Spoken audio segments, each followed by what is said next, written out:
tardes a todas y a todos. Espero ser muy breve para dar paso luego a las conferencias que vienen a continuación, de dos lugares con un amplio recorrido en la investigación y la gestión, y porque de sitios declarados Patrimonio Mundial, y porque en realidad no haré más que insistir en cuestiones tratadas en profundidad en estos días por otros especialistas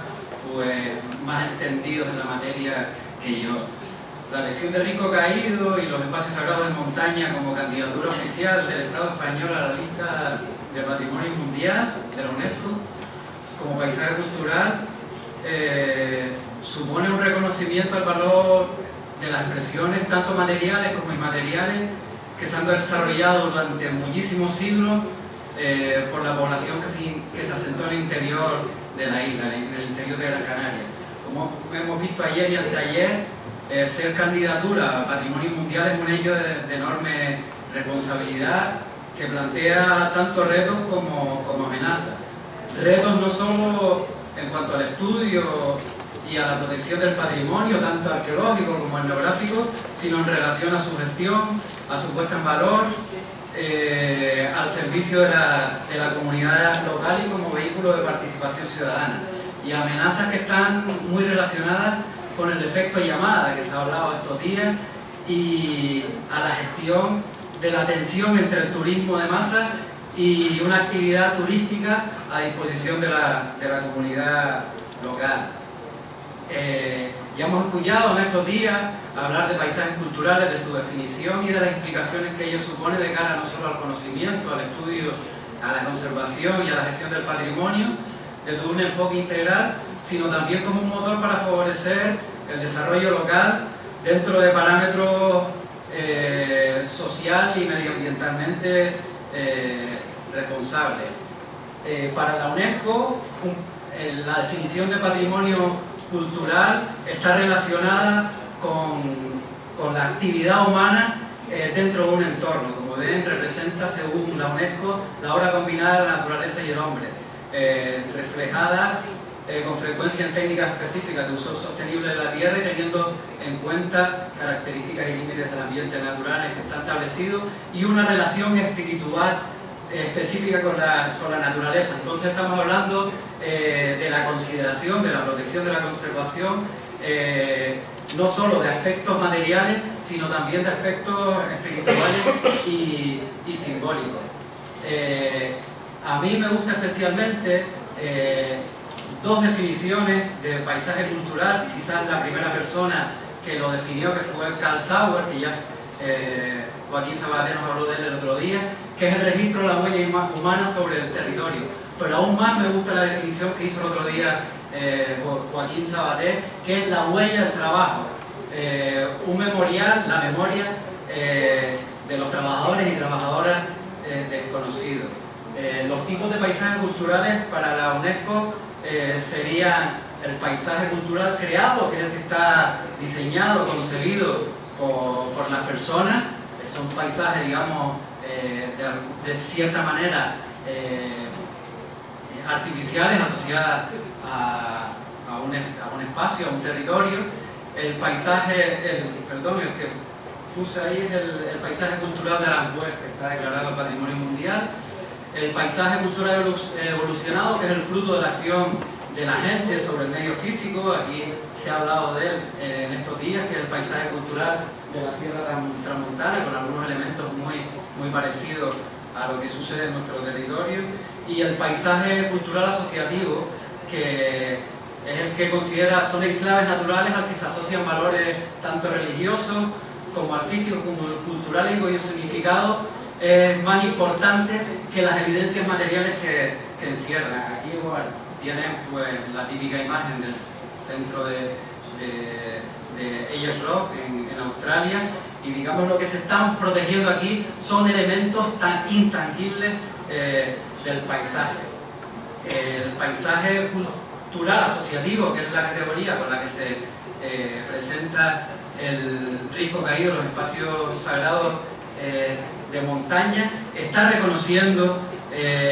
no solo los elementos tangibles en nuestro territorio, vinculado a una relación mágica, simbólica de las antiguas comunidades aborígenes de Gran Canaria con el paisaje o con ciertos elementos del mismo. Estamos por tanto ante una propuesta que pretende conservar no solo el paisaje, sino la memoria vinculada al paisaje. La memoria tanto de las comunidades aborígenes que realizaron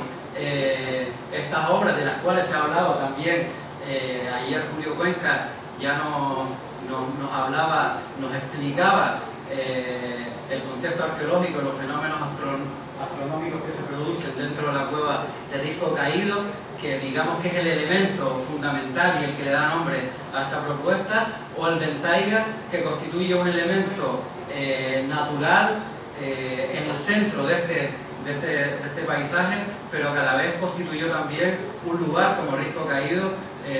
probablemente relacionado pues con el culto, con la religión de estas comunidades.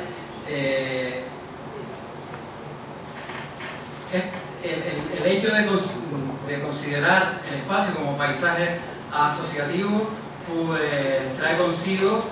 como decíamos, la consideración de ciertos elementos inmateriales que tienen que arrancan probablemente desde hace muchísimos años de época aborigen y que tienen su continuidad y su reflejo en expresiones populares, tal vez asociadas a aquella religiosidad aborigen, como la rama, y otros elementos inmateriales ejemplificados en tradiciones o actividades económicas como la transhumancia. Aquí tiene una imagen de la rama de San Pedro en el Valle de Agaete y de un ganado transhumando, mudándose, como se le denomina aquí, la mudada, pues por en este caso Altavista en Tamalaba. Pues el espacio de Risco se ha agregado de los espacios sagrados de montaña, como ya se ha hablado aquí, lo explicó Pepe de León esta semana, pues abarca unas 18.000 hectáreas en los municipios de Agaete, Artenara, Galdar y Tejeda. Los atributos más destacados de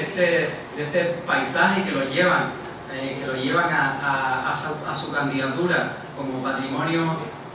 mundial son, en primer lugar y fundamentalmente, el hecho de que estamos ante una cultura norteafricana, una cultura amazigh, una cultura bereber, atrapada en una isla y que genera una cultura propia que tiene expresiones excepcionales como el almohadén de Risco Caído, este calendario lunisolar del que nos hablaba ayer Julio Cuenca, junto a las aportaciones culturales recibidas también pues, tras la conquista, que se suman a esa raíz bereber y que generó pues, formas muy propias de adaptación y gestión al territorio. Aquí ven, por ejemplo, el yacimiento de Acusa, donde se funden pues esas tradiciones seculares, tanto el elemento aborigen que se conserva íntegramente en muy buena parte de este espacio, junto con las aportaciones posteriores, incluso la iglesia de la que nos hablaba el otro día Pepe, la ermita en Cueva, pues que ya se instala en la zona probablemente de los primeros momentos casi de la conquista. Este mestizaje se aprecia en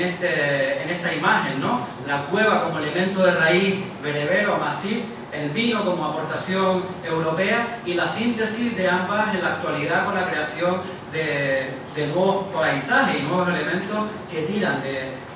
esta historia y de este patrimonio, ¿no? Una bodega en concreto realizada en el interior de una de estas cuevas. En segundo lugar,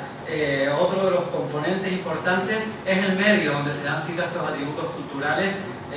un medio muy bien preservado, o sea, esos procesos de síntesis en ese medio natural. Entre estos atributos tenemos tanto elementos, como decía antes, materiales como inmateriales. Entre los elementos materiales se hallan esos espacios que dan nombre, ¿no? Y que dan sentido a la propuesta, esos espacios rituales, esos espacios de culto localizados en la montaña y asociados a eventos astronómicos, al paisaje celeste, al firmamento de algún modo, ¿no?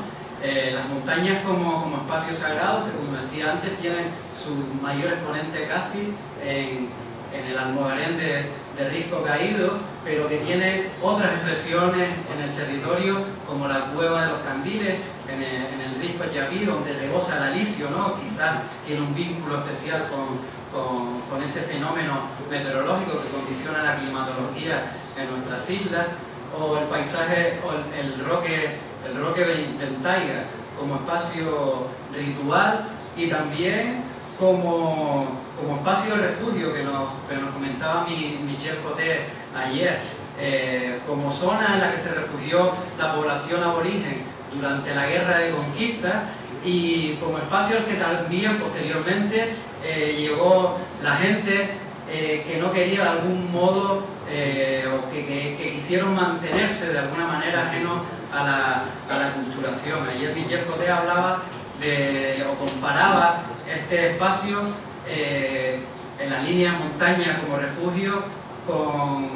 el paisaje cultural de Morne, la isla Mauricio, que ven una imagen aquí, donde la población esclava huida entre los siglos XVIII y XIX encontró su refugio, protegido por una orografía, una geografía muy parecida a la nuestra. Otros atributos culturales o materiales, en este caso lo constituyen los grabados, tanto los triángulos cúbicos como de los que hay reflejos en Risco Caído, la Cueva de los Candiles o también el Ventaiga, como las inscripciones alfabéticas líbico-bereberes que ponen en evidencia el origen amasí y africano de las poblaciones aborígenes de nuestra isla. Otros atributos, pues lo constituye, otro atributo además fundamental, es el hábitat en cueva, el hábitat troglodita como Cuevas del Rey, donde se unen una vez más esos dos mundos y donde encontramos lugares destinados al hábitat, espacios culturales, graneros colectivos y algunas cuevas pintadas, que es un fenómeno, es una evidencia que se da cita en el interior de la isla en mayor porcentaje quizás a otras zonas del territorio insular. Las cuevas con pintura pues son un elemento clave de este espacio, el Risco Caído de los espacios culturales en montaña. Aquí pueden ver Acusa, que es otro de los ejemplos destacados de este hábitat aborigen en cueva, y donde se encuentra uno de los graneros colectivos que están viendo ahí, el granero del Álamo, más espectaculares de la isla. Existen además salpicados en este espacio, en estos 18 hectáreas, otros enclaves trogloditas aborígenes como la Mesa del Junquillo, las Cuevas de la Mesa, la Solana del Pinillo, la Montaña del Humo o Pimbique, entre otras. Las cuevas, este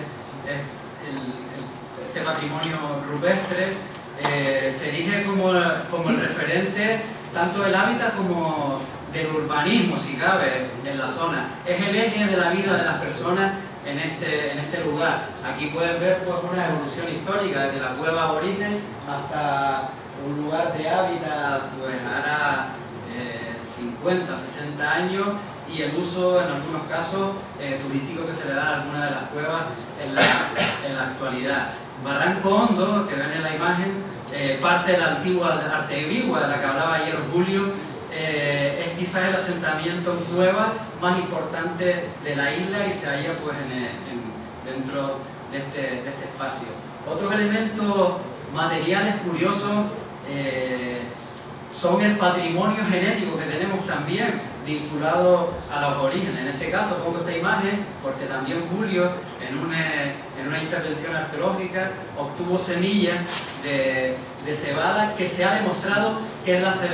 la misma cebada que planta aquí en la imagen Antonio Moreno, que es un pastor trashumante de Caudel, y constituye un patrimonio genético, un patrimonio material esencial, ¿no? Para ser usado en la actualidad, porque son especies que están muy adaptadas, como forrajera, por ejemplo, que se usa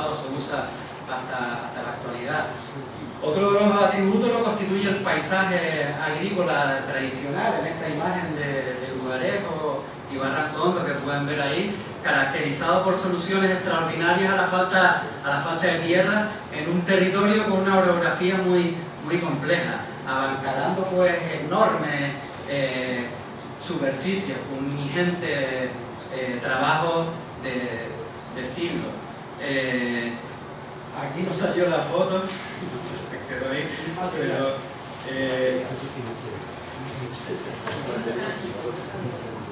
observa, cuando dices aborigen, dices sin origen, o sea, mestizo. No, está bien. Se quedó esto ahí. Bueno, no sé, pero bueno, no salen las imágenes, pero hablaba de soluciones ingeniosas para la captación de agua, por ejemplo, tanto para el uso agroganadero como para el consumo humano en una isla con lluvia, con muy poca lluvia, con una lluvia poco abundante. Esa falta de agua, esa sed generó también expresiones inmateriales, por ejemplo el caso curioso en Artenara, en la Cruz del Preso, que es la amenaza a San Matías, que lo asomaban en el risco amenazándolo para tirarlo para que lloviese, ¿no? Quizás estas asociaciones, la asociación con esa montaña y con Altavista que está enfrente, tuviese un origen muy remoto, ¿no? En el caso de la cerámica tradicional, que no está la foto, o el caso del trabajo, de las actividades relacionadas con la explotación y el uso de recursos forestales, y tradiciones con vínculos a este patrimonio forestal, a esos espacios forestales, como que pueden estar ancladas pues también en un pasado bastante lejano, bastante remoto, como en el caso de la rama del Valle de San Pedro, o el caso de la rama de Juncalillo. Un componente fundamental en el paisaje pues es tanto la biodiversidad como la geodiversidad de la zona. Estamos entre un lugar que tiene innumerables endemismos, por ahí estaba Águedo Marrero, y una compleja geología que tiene la caldera de Tejera quizás su máxima expresión. También se ha hablado de otro elemento del paisaje del cielo, del celaje, de ese lugar que probablemente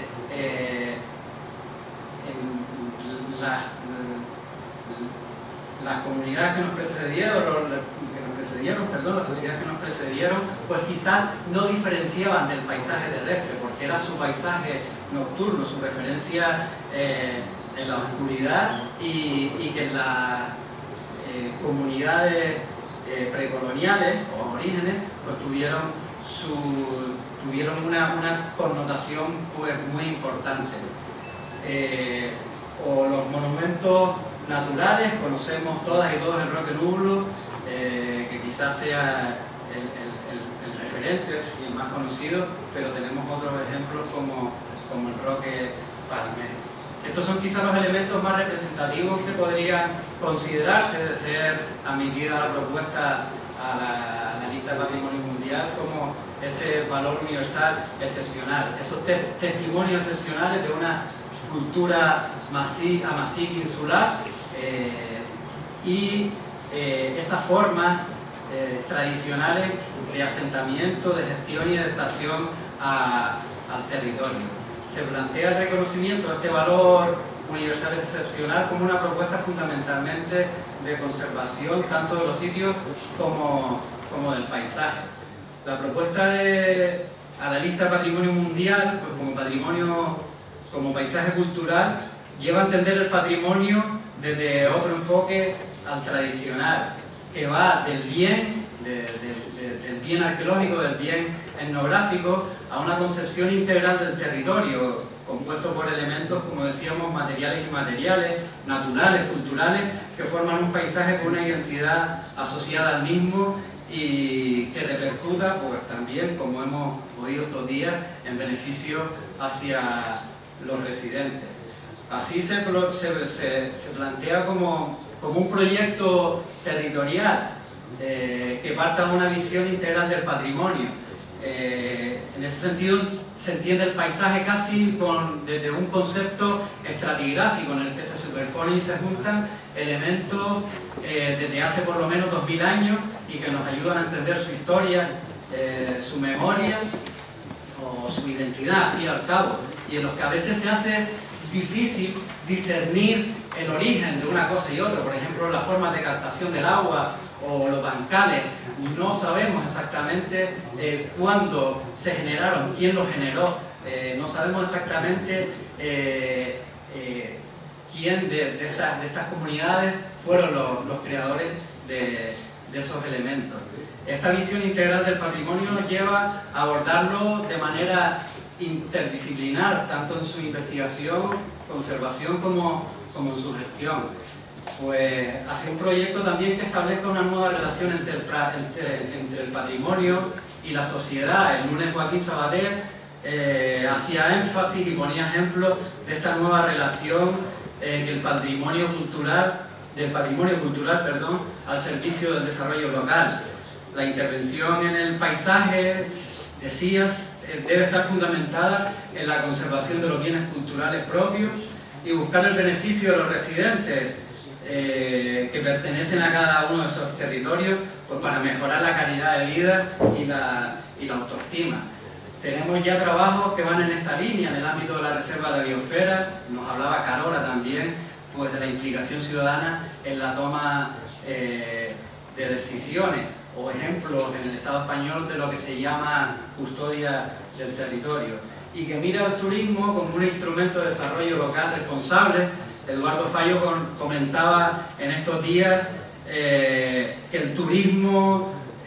suele ser un arma de destrucción masiva y de la necesidad de caminar hacia un turismo social y ambientalmente responsable. En este sentido, pues esto nos plantea tanto retos como amenazas. Retos que están relacionados con las metas y los objetivos que nos planteamos, además de cómo se aborda esto a nivel de gestión, y amenazas que están asociadas al efecto llamada y a prácticas asociadas al turismo de masa. Hemos de tener en cuenta que el turismo de masa es el factor más importante de impacto y degradación de los sitios patrimonio de la humanidad. En este sentido, Pepe de León comentaba el otro día pues el plan de acción que se está llevando desde el Cabildo de Gran Canaria, en el que forman parte un grupo de personas. Este plan de acción, este plan de integral, pues supone un gran esfuerzo humano de inversión y así como de coordinación, dado que algunos de estos programas no se hacen con fondos propios de la Consejería, sino en coordinación con otras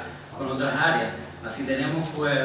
programas básicos de conservación, de protección del patrimonio, programas de investigación, como el que nos hablaba ayer Julio, de trabajos técnicos, programas de adquisiciones del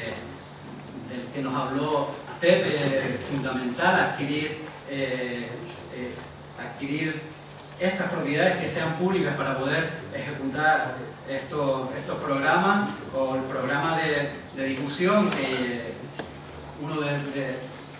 estas jornadas están insertos en ese programa, que coordina José Rosario y Juan Hernández, el programa de la UNESCO, del que nos ha hablado también Cipriano Marín, o los programas de gestión, programas de senderismo, planes de desarrollo económico basados en la economía local, en el sector primario y actividades complementarias al mismo, o la gestión de los visitantes básica, ¿no? Analizar la capacidad de carga, el impacto que pueden generar esas visitas, o algunos asociados a la mejora paisajística. En fin, para no cansarlo, me quedo para finalizar con una frase que decía ayer Miquel Coté, que consideraba el paisaje en su pasado, en su presente y en su futuro.